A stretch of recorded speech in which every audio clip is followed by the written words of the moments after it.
ಸಿದ್ಧತೆ ಮತ್ತು ವಾರ್ಷಿಕ ಪರೀಕ್ಷೆಗೆ ತಯಾರಿಗಾಗಿ ನಾವೇನು ಮಾಡ್ತಾ ಇದ್ದೀವಿ, ತೃತೀಯ ಭಾಷೆ ಹಿಂದಿಯಲ್ಲಿ ಇದು ಮಾಡೆಲ್ ಕ್ವಶನ್ ಪೇಪರ್ 7 ಆಗಿದೆ. ಸೊ ವಿಶೇಷವಾಗಿ 8 ಆದ್ರೂ ಕೂಡ ಆಗಿರ್ಬೋದು, ಯಾಕಂದರೆ ಭಾಳಷ್ಟು ಕ್ವಶನ್ ಪೇಪರ್ಸ್ಗಳನ್ನು ನಾವು ಹಾಕಿದ್ದೀವಿ. ಎಲ್ಲ ವಿಷಯಗಳಲ್ಲಿ ಈ ಥರ ಕ್ವಶನ್ ಪೇಪರ್ಗಳನ್ನು, ಪಾಸಿಂಗ್ ಪ್ಯಾಕೇಜ್ಗಳನ್ನು, ಸ್ಕೋರಿಂಗ್ ಪ್ಯಾಕೇಜ್ಗಳನ್ನು, ಮೋಸ್ಟ್ ಎಕ್ಸ್ಪೆಕ್ಟೆಡ್ ಕ್ವಶನ್ಸ್ಗಳನ್ನು ಹಾಕಿದ್ದೀವಿ. ನೀವು ನೋಡದೇ ಇದ್ದರೆ ಈ ವಿಡಿಯೋದ ಡಿಸ್ಕ್ರಿಪ್ಷನ್ ಬಾಕ್ಸ್ನಲ್ಲಿ SSLC ಪಾಸಿಂಗ್ ಸ್ಕೋರಿಂಗ್ ಪ್ಯಾಕೇಜ್ 2023 ಅಂತ ಪ್ಲೇಲಿಸ್ಟ್ ಲಿಂಕ್ ಅದ, ಅದನ್ನು ಒತ್ತಿದರೆ ಎಲ್ಲ ವಿಡಿಯೋಗಳನ್ನು ನೋಡ್ಬೋದು. ಸೊ ನೋಡೋಣ ಹಿಂದಿ ಕ್ವಶನ್ ಪೇಪರ್ ಹೇಗಿದೆ ಅನ್ನೋದನ್ನು ವಿತ್ ಆನ್ಸರ್ಸು ಕೂಡ ನಾನು ನಿಮಗೆ ಹೇಳಲಿಕ್ಕೆ ಪ್ರಯತ್ನವನ್ನು ಮಾಡ್ತೀನಿ. ಬಟ್ ನೀವು ಲೈಕ್ ಮಾಡಿ, ಶೇರ್ ಮಾಡಿ, ಸಬ್ಸ್ಕ್ರೈಬ್ ಮಾಡಲು ಮರಿದಿರಿ. ನಮ್ಮದು ಟೆಲಿಗ್ರಾಮ್ ಗ್ರೂಪ್ ಅದ ಸ್ಟಡಿ ವಿತ್ ಪರಶುರಾಮ್ ಅಂತ, ಲಿಂಕ್ ವಿಡಿಯೋದ ಡಿಸ್ಕ್ರಿಪ್ಷನ್ ಬಾಕ್ಸ್ನಲ್ಲಿ ಹಾಕಿದ್ದೀನಿ, ಅದಕ್ಕೂ ಕೂಡ ಬಂದು ಜಾಯ್ನ್ ಆಗಿ. ಸೊ ಫಸ್ಟ್ MCQ ಗ್ರಾಮರನ್ನು ನೋಡೋಣ. ಫಸ್ಟ್ ಕ್ವಶನ್ ಇತ್ತು, ಅಂಧಕಾರ ಶಬ್ದಕ ವಿಲೋಮ್ ಶಬ್ದ ಅಂತ ಕೇಳಿದ್ದಾರೆ. ಸೊ ನೆನಪಿಟ್ಕೊಡ್ರಿ, ವಿಲೋಮ್ ಅಂತಂದ್ರೆ ಏನಾಗ್ತದಪ್ಪ ಅಂದ್ರೆ ಪ್ರಕಾಶ ಅಂತ ಆಗ್ತದೆ. ನಿಮ್ನಲಿಖಿತ್ ಮೇಸೆ ಸ್ತ್ರೀಲಿಂಗ ಶಬ್ದ ಕೇಳಿದ್ದಾರೆ. ಈ 4ರಲ್ಲಿ ಸ್ತ್ರೀಲಿಂಗ ಶಬ್ದ ಇರ್ತಕ್ಕಂಥದ್ದು ಶಿಷ್ಯ ಅಂತದ. ಸೊ ಇದ್ರ ಪುಲ್ಲಿಂಗ ಏನಾಗ್ತದ, ಶಿಷ್ಯ ಅಂತ ಆಗ್ತದ. ನಿಮ್ನಲಿಖಿತ್ ಮೇಸೆ ಏಕವಚನ ಶಬ್ದ ಅಂತ ಕೇಳಿದ್ದಾರೆ. ಮಾಲಾ ಇದು ಏನದಪ್ಪ ಅಂದ್ರೆ ಏಕವಚನದ, ಅದರ ಬಹುವಚನ ರೂಪ ಮಾಲಾ ಎ ಅಂತ ಆಗ್ತದ. ಪ್ರಥಮ ಪ್ರೇರಣಾರ್ಥಕ ಕ್ರಿಯಾರೂಪ ಅಂತ ಕೇಳಿದ್ದಾರೆ. ಇದರಲ್ಲಿ ಆಯ್ಕೆ ಎ ಲಿಖಾನ ಅಂತಕ್ಕಂಥದ್ದು ಪ್ರಥಮ ಪ್ರೇರಣಾರ್ಥಕ ಆಗ್ತದೆ. ಲಿಖ್ವಾನ ದ್ವಿತೀಯ ಪ್ರೇರಣಾರ್ಥಕ ಆಗ್ತದೆ. ಲಿಖ್ ಅಂತದ್ದು ಲಿಖ್ನ ಶಬ್ದದ ಧಾತು ಆಗ್ತದೆ. 5ನೇ ಪ್ರಶ್ನೆ, ಪರೀಕ್ಷಾ ಶಬ್ದ ಮೇ ಸಂಧಿ ಕೇಳಿದ್ದಾರೆ. ಸೊ ಪರೀಕ್ಷಾ ಅಂತಕ್ಕಂಥದ್ದು ದೀರ್ಘ ಸಂಧಿ, ಯಾಕಂದ್ರೆ ಇದು ಬಡಿ ಈಕಿ ಮಾತ್ರ ಇದೆ. ಎಸ್ ಪರೀಕ್ಷಾ ಆಗ್ತದೆ.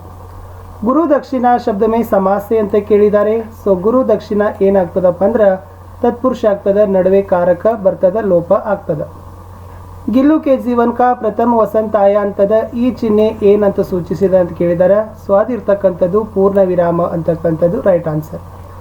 ಬಸಂತ್ ನೋಟ್ ಲೇಕರ್ ಬಾಜಾರ್ ಓರ್ ಭಾಗ್ತಾ ಹೇ ಅಂತ ಹೇಳಿದ್ದಾರೆ. ಯಾವ ಸಹಿ ಕಾರಕ ತುಂಬಬಹುದಂದ್ರೆ ಬಾಜಾರ್ ಕಿ ಓರ್ ಪೇಟೆಯ ಕಡೆಗೆ ಅಂತ ಆಗ್ತದ. ಕಿ ಅಂತಕ್ಕಂಥದ್ದು ರೈಟ್ ಆನ್ಸರ್.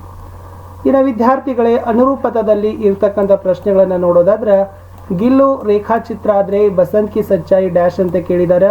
ಸೊ ತಮಗೆ ಗೊತ್ತಿದೆ ಏಕಾಂಕಿ ಅಂತಕ್ಕಂಥದ್ದು ಸರಿಯಾದ ಉತ್ತರ.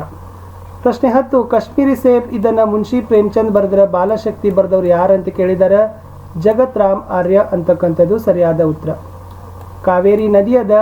ಸೊ ಇಲ್ಲಿ ಏನು ಮಾಡಬೇಕಾಗಿತ್ತು ಅಂತಂದ್ರೆ ಎಸ್ ಕಾವೇರಿ ನದಿ ಇದೆ, ಜೋಗ ಅಂತ ಹಾಕಬೇಕಾಗಿತ್ತು. ಸೊ ಜೋಗ ಏನಾಗ್ತದೆ ವಿದ್ಯಾರ್ಥಿಗಳೇ, ಜಲಪ್ರಪಾತ ಅಂತ ಆಗ್ತದೆ. ಸೊ ಇಲ್ಲಿ ಜಲಪ್ರಪಾತ ಅಂತ ಬರಿಬೇಕಿತ್ತು. ಜಸೋದ ಅಂದರೆ ಯಶೋಧ ಅಂತ ಕರಿತೀವಿ. ಕಾನ ಅಂತಂದ್ರೆ ಏನಂತ ಕೇಳಿದ್ದಾರೆ, ಕೃಷ್ಣ, ಶ್ಯಾಮ, ಮೋಹನ ಅಂತಲೂ ಕೂಡ ಏನು ಮಾಡ್ಬೋದು, ಬರಿಬಹುದು. ಇಷ್ಟು ಅನುರೂಪತಾ ಮಾದರಿಯ ಪ್ರಶ್ನೆಗಳು ಇತ್ತು.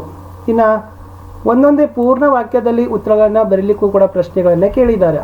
13ನೇ ಪ್ರಶ್ನೆ ಇತ್ತು, बसंत के भाई का नाम क्या था, ब्रीफ केस में क्या था, समय के खोने से क्या होता है, ಪಾಪ का ಮೂಲ क्या है ಅಂತ ಈ 4 ಪ್ರಶ್ನೆಗಳಿದಾವೆ. ಈ 4 ಪ್ರಶ್ನೆಗಳಿಗೆ ನೀವೇನು ಮಾಡಬೇಕಾಗಿತ್ತು, ಒಂದೊಂದೇ ಪೂರ್ಣ ವಾಕ್ಯದಲ್ಲಿ ಉತ್ತರಗಳನ್ನು ಬರೀಬೇಕಿತ್ತು. ಮುಂದೆ ಹೋಗೋಣ. ಎಸ್ ಪ್ರಶ್ನೆ ಸಂಖ್ಯೆ 4ರಲ್ಲಿ 2-3 वाक्यों में उत्तर लिखिए. 17ನೇ ಪ್ರಶ್ನೆ, बसंत के पैर देखकर डॉक्टर ने क्या कहा. 18 जैनुल आब्दीन ने नमाज के बारे में क्या कहते थे. 19 कश्मीरी सेब कहानी से आपको क्या सीख मिलती है. 20 समय का सदुपयोग कैसे करना चाहिए. 21 कृष्ण बलराम के साथ खेलने क्यों नहीं जाना चाहता. 22 दोस्तों को हाथी ने क्या सुझाव दिया. 23 शनि को अत्यंत ठंडा ग्रह क्यों कहा जाता है अथवा गैनीमेड के बारे में लिखिए. 24 सत्य क्या होता है, उसका रूप कैसे होता है अथवा सलमा ने मीना ಮೇಡಮ್ को क्या कहा ಅಂತ ಏನು ಮಾಡಿದ್ದೀವಿ. ಸೊ ಇಷ್ಟು ಪ್ರಶ್ನೆಗಳನ್ನು 8 ಪ್ರಶ್ನೆಗಳನ್ನು ವಿದ್ಯಾರ್ಥಿಗಳೇ ಗದ್ಯ, ಪದ್ಯ ಮತ್ತು ಪೂರಕ ವಾಚನಗಳಿತ್ತು. ಪ್ರತಿಯೊಂದು ಪ್ರಶ್ನೆಗಳಿಗೆ ತಾವು ಏನು ಮಾಡಬೇಕಾಗಿತ್ತು ವಿದ್ಯಾರ್ಥಿಗಳೇ, ಎಸ್ 2ರಿಂದ 3 ವಾಕ್ಯಗಳಲ್ಲಿ ತಾವುಗಳು ಉತ್ತರಗಳನ್ನು ಬರಿಬೇಕಾಗಿತ್ತು ಅಂತಕ್ಕಂಥದ್ದು ಇತ್ತು. ಇನ್ನು ಮುಂದಿನ ಪ್ರಶ್ನೆಗೆ ಹೋಗೋಣ ವಿದ್ಯಾರ್ಥಿಗಳೇ. ಇಲ್ಲಿ 3-4 ವಾಕ್ಯದಲ್ಲಿ ಉತ್ತರಗಳನ್ನು ಬರಿಬೇಕಾಗಿತ್ತು, 3-4 ವಾಕ್ಯಗಳಲ್ಲಿ ಉತ್ತರಗಳನ್ನು. ಒಟ್ಟು 9 ಪ್ರಶ್ನೆಗಳಿರ್ತಾವೆ ವಿದ್ಯಾರ್ಥಿಗಳೇ, ಒಂದೊಂದಕ್ಕೆ 3 ಅಂಕ. ಸೊ ಒಟ್ಟು ಎಸ್ 27 ಅಂಕ ಏನಾಗಿರ್ತದಪ್ಪ ಅಂದರೆ ಇದ್ರೊಳಗಡೆ ಇರ್ತದೆ. ಸೊ ನೋಡೋಣ ಏನಿದೆ ಅಂತಕ್ಕಂಥದ್ದು ಕ್ವಶನ್ಸ್ಗಳು. ಫಸ್ಟ್ದಲ್ಲಿರ್ತಕ್ಕಂಥದ್ದು ವಿದ್ಯಾರ್ಥಿಗಳೇ, ಗಿಲ್ಲು ಕೆ ಕಾರ್ಯಕಲಾಪ್ ಕೆ ಬಾರೆ ಮೇ ಲಿಖಿಯೇ ಅಂತ ಕೇಳಿದ್ದಾರೆ. ಸೊ ಗಿಲ್ಲು ಪಾಠದ್ದು ಮೋಸ್ಟ್ ಎಕ್ಸ್ಪೆಕ್ಟೆಡ್ ಆಗಿರ್ತಕ್ಕಂಥ ಕ್ವಶನ್ ಇದು, ತುಂಬ ಇಂಪಾರ್ಟೆಂಟ್. 26 ವಿಜ್ಞಾನ ಕಥಾ ಕಾ ಸಾರ ಲಿಖಿ ಅಂತ ಕೇಳಿದ್ದಾರೆ. ಸೊ ವಿಜ್ಞಾನ ಕಥೆಯ ಸಾರ ಬರಿಬೇಕಿತ್ತು. ಮಹಿಳಾ ಕಿ ಸಾಹಸಗಾಥಾ ಪಾಠ ಕಾ ಆಶಯ ಕ್ಯಾ ಹೇ ಅಂತ ಕೇಳಿದ್ದಾರೆ. ಸೊ ಮಹಿಳಾ ಕಿ ಸಾಹಸಗಾಥಾ ಪಾಠದ ಏನು ಮಾಡಬೇಕಾಗಿತ್ತಪ್ಪ ಅಂದ್ರೆ ಆಶಯಗಳನ್ನು ತಾವೇನು ಮಾಡಬೇಕಾಗಿತ್ತು, ಬರಿಬೇಕಿತ್ತು. ಇನ್ನು ಮುಂದಿನ ಪ್ರಶ್ನೆ ವಿದ್ಯಾರ್ಥಿಗಳೇ, ಕರ್ನಾಟಕಿ ಶಿಲ್ಪಕಲಾ ಅನೋಖಿ ಹೇ ಕೈಸೆ ಅಂತ ಕೇಳಿದ್ದಾರೆ. ಸೊ ಕರ್ನಾಟಕದಲ್ಲಿರ್ತಕ್ಕಂಥ ಶಿಲ್ಪಕಲಾ ಅನೋಖಿ ಹೇ ಅಂತಕ್ಕಂಥದ್ದನ್ನು ಏನು ಮಾಡಬೇಕಾಗಿತ್ತು, ಬರಿಬೇಕಾಗಿತ್ತು. 29 ಕಲೆಕ್ಟರ್ ಸಾಹಬ್ನೆ ಬಚ್ಚೋं की ಬಡಾಯಿ ಮೇ ಕ್ಯಾ ಕಹಾ ಅಂತ ಇದೆ.